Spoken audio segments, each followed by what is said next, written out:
एक समय की बात है, एक बहुत बहादुर और न्यायप्रिय राजा था जिसका नाम विक्रमादित्य था।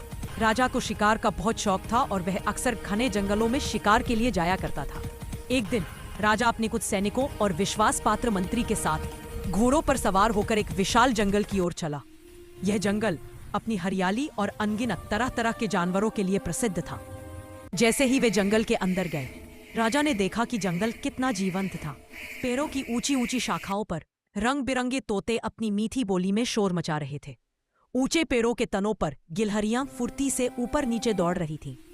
राजा और उसके साथियों ने आगे बढ़ते हुए देखा कि जमीन पर भी जीवन की भरमार थी। पेड़ों के नीचे शांत हिरणों का एक झुंड घास चर रहा था।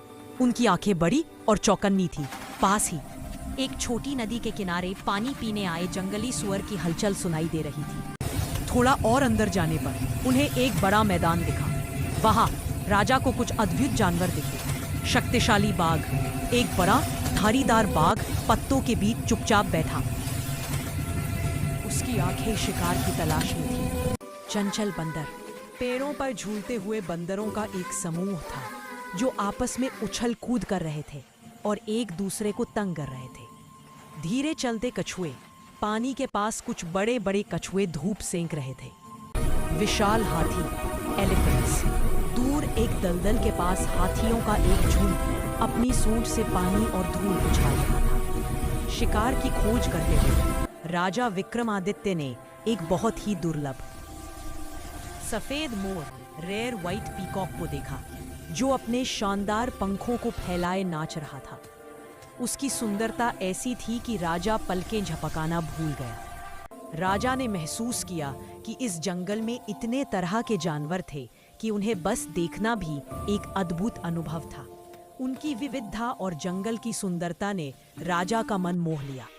राजा ने तुरंत अपने सैनिकों को आदेश दिया, आज हम किसी भी जानवर का शिकार नहीं करेंगे।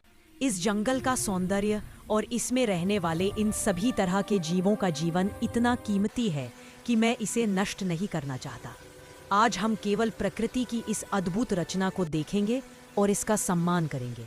राजा ने शिकार का विचार त्याग दिया और जंगल के जानवरों को केवल निहारते हुए, प्रकृति की भव्यता की प्रशंसा करते हुए वापस अपने महल की ओर लौट गए। उस दिन से राजा ने अपने राज्य में जंगल के जानवरों की सुरक्षा के लिए कड़े नियम बनाए और वह जंगल हमेशा तरह तरह के जानवरों से भरा पूरा रहा। अगर कहानी पसंद आई हो तो लाइक और सब्सक्राइब जरूर